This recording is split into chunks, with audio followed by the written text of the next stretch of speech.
So this is the summer 2018 paper. Question 1. Pond water contains a variety of plant and animal organisms.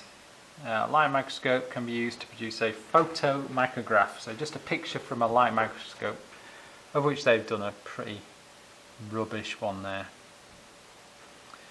And what is meant by the term eukaryotic? Well, this really means true nucleus, that sort of. So it's got a nucleus, or it's got membrane-bound organelles. So has a nucleus and membrane-bound organelles. So a nucleus which has a membrane around it. Identify the cellular structure found in both animal and plants. So animals don't have a cell wall, so it can't be that. 70S ribosomes are the smaller ones found in bacteria, so it's not that. Mitochondria to make ATP energy. They're in animal and plant cells, but not bacteria, so it could be that.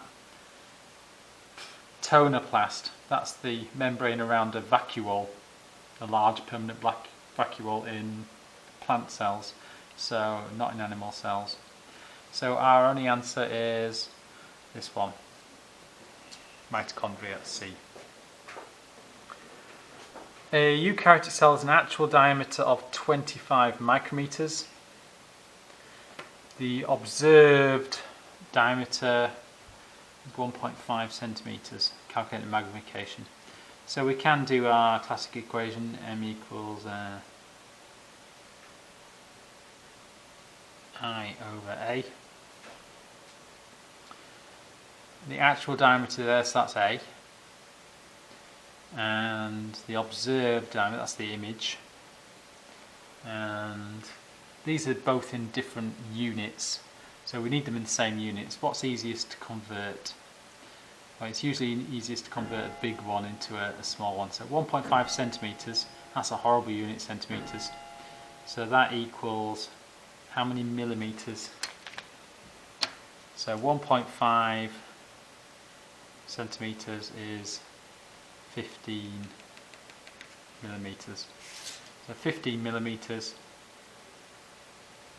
But even then it's not in the same unit, we need to go to micrometers. How many micrometers are there in a millimeter? There's 1,000, so it's 15,000 micrometers.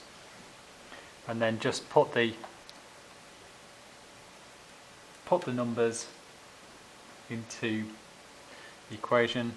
Equals the image 15,000 divided by the actual 25. And then when we put that into our calculator, 15,000 divided by 25 is 600.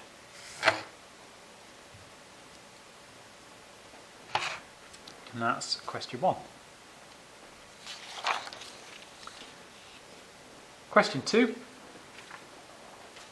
We've got electron micrographs that are taken by using an electron microscope of bacterium. And identify the capsule. Well, we've got this D is a nucleoid region or DNA. We've got B, which is a sort of cytoplasm there. And we've got C, which is possibly, it's hard to tell, but it might be that might be the cell membrane. The grey bit in between could be the cell wall, and the capsule is actually this outside thing. So that is our capsule. So we're going to go for A. Give two functions of a plasmid. So plasmids are kind of little extra loops of DNA. So they contain extra DNA.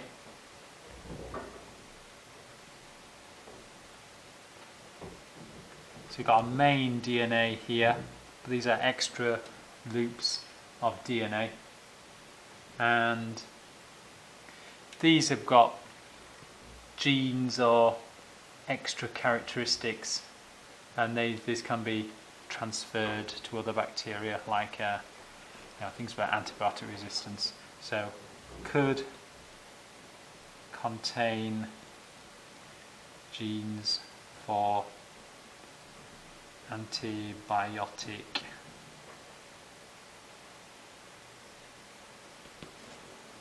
resistance, or other beneficial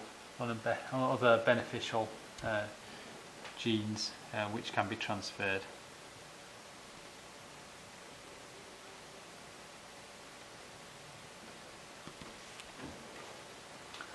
Part C. Bacteria can be classified as gram-positive or gram-negative. So remember, gram-positive will give our purple colour, or kind of with that violet. Gram-negative, that will be our kind of pink from the counterstain saffining. And which row shows the correct cell wall structure of gram-negative? Well, A1, B2, okay. So we've got A, B, C, D there. So we've got the reason why the crystal violet purple stain doesn't stain. Two things really. It's only got a thin layer of the cell wall, so it could be either of those two. But then it's got an extra outer membrane around the cell, so that is present there. So it's got to be B. And that's question 2.